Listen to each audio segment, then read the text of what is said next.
Adelante, Laura, por favor. Muchas gracias, presidenta, y a todos los integrantes de la comisión. Muchas gracias también a mi compañera, la diputada Patricia Flores, integrante de la comisión y la responsable de los temas energéticos en nuestra bancada, por habernos abierto este espacio para poder dialogar sobre el fondo del dictamen de la iniciativa presentada. Y también gracias, presidenta, por la apertura de siempre, por la manera en la que te tomas el tiempo de explicar las razones jurídico-económicas y políticas que hay detrás de las decisiones. Nosotros entendemos muy bien desde Movimiento Ciudadano lo que significa ser gobierno y las complejidades en la toma de decisiones, y creo que eso lo hemos hablado desde un principio.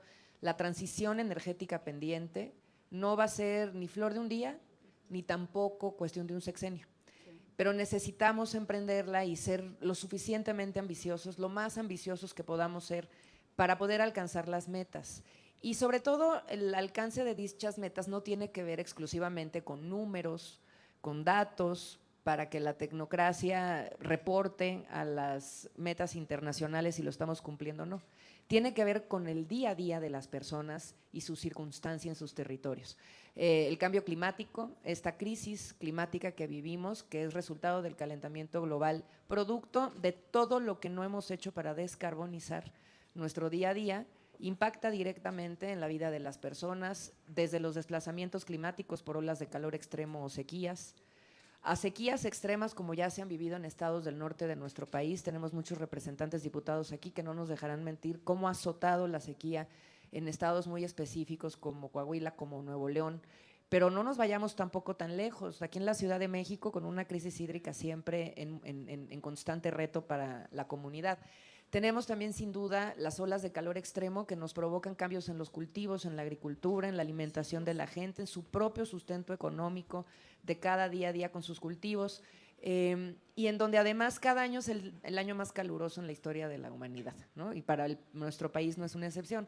Por eso, para Movimiento Ciudadano, siempre la defensa de las energías limpias es una de las batallas más importantes a dar como generación, para los niños, para los jóvenes, para las nuevas generaciones, porque pues esta es la batalla que va a determinar la extinción de nuestra especie o no. Por eso resulta fundamental siempre insistir y volver a insistir y volver a ver la manera en la que podemos también desde los territorios, desde lo local, aportar y apoyar a la consumación de estas metas. Esta iniciativa en su corazón lo que está empujando es acelerar la transición energética, porque tenemos un compromiso al 2050 para la descarbonización y vamos tarde y no estamos alcanzando las metas ni con los cambios que se han venido proponiendo ni los que se votaron recientemente. Queremos cumplir la meta de 0 emisiones netas de carbono para el 2050. Hay estados de la República, por ejemplo, como Jalisco y como Nuevo León, que en sus planes de acción climática tiene ya esta meta incluida en toda su normativa para que las decisiones y las acciones y el financiamiento vayan hacia la descarbonización. Hay que incrementar el uso de energías limpias como la solar, la eólica, y hay que restringir los subsidios a los fósiles, que es algo que nos sigue fallando. Hay que fortalecer los certificados de energía limpia, los CEL, para incentivar la inversión real en renovables.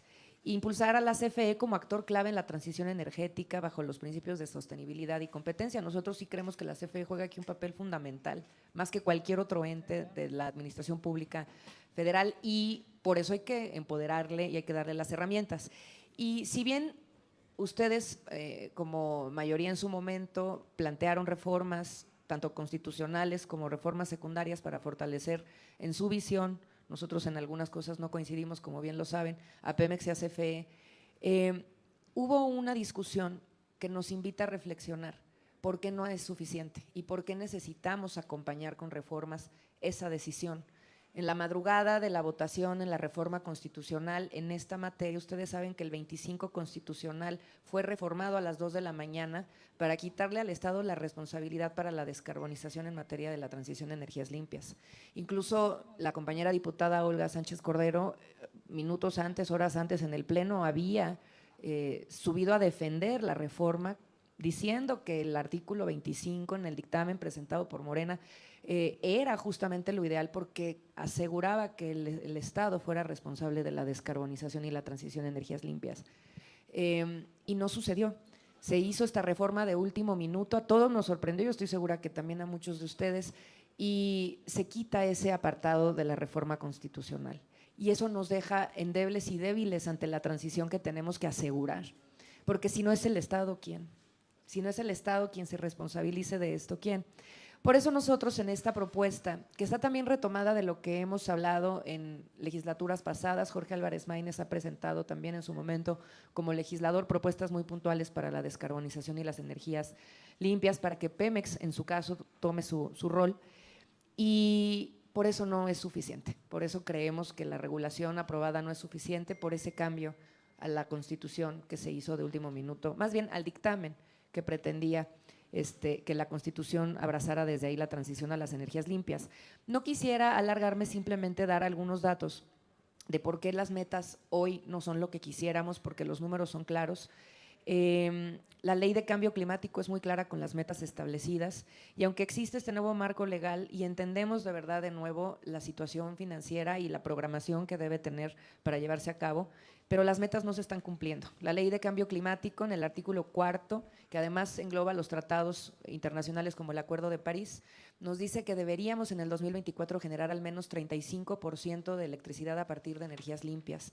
Sin embargo, en el reporte de avance de energías limpias del 2024 de CENER, en 2023, que fue el año medible anterior, se alcanzó apenas el 29.5%, casi 6 puntos porcentuales por debajo de la meta legal. De acuerdo al Acuerdo de París, México se comprometió a reducir en un 22% sus emisiones de gases de efecto invernadero, los GI, al 2030 como meta incondicional y hasta un 36% con apoyo internacional.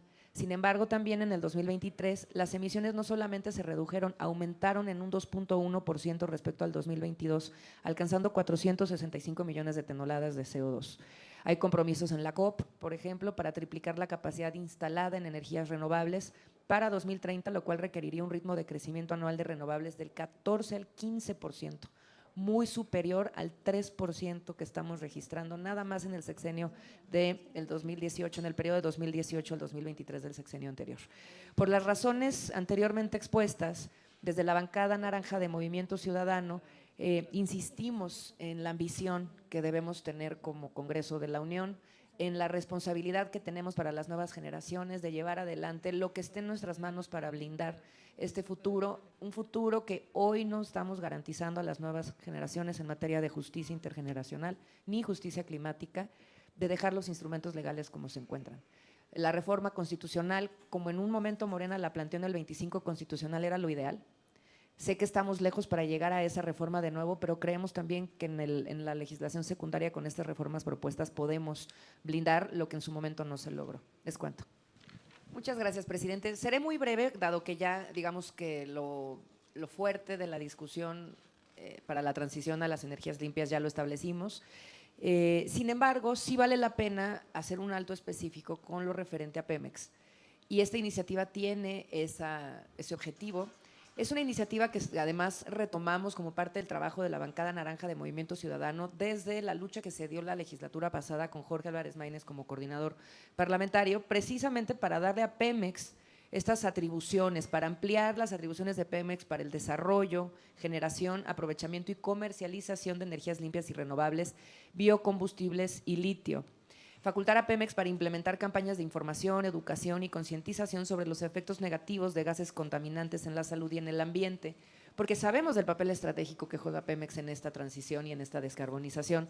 Y nos preocupa sobremanera la falta de inversión para esa transición, sobre todo de proyectos actuales. Ya no hablemos de la nueva refinería, hablemos por ejemplo de Tula o hablemos por ejemplo de Cadereyta, en la situación tan reprobable que se sigue encontrando en la emisión de contaminantes para la población que vive en la zona metropolitana, tanto de Monterrey en su caso como de la Ciudad de México en su caso, y que es una muestra muy clara de la falta de apuesta por parte de las administraciones para que la transición energética sea palpable y sea una realidad. Y la única manera de constatarlo a primera mano para la calidad de la gente es sobre proyectos muy precisos como estas refinerías, que no encontramos una manera de seguir justificando que sigan funcionando y que estén abiertas.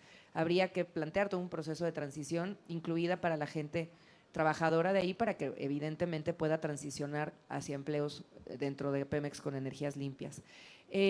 Solamente decir para terminar que el cambio a empresa pública del Estado, con estas últimas reformas que se hicieron, no hay atribuciones específicas en la ley de Pemex que la obliguen y faculten a participar en renovables. Y es la empresa más grande del país, debe de transitar de ser solo un actor pues, pasivo en esto a ser un actor activo en la materia.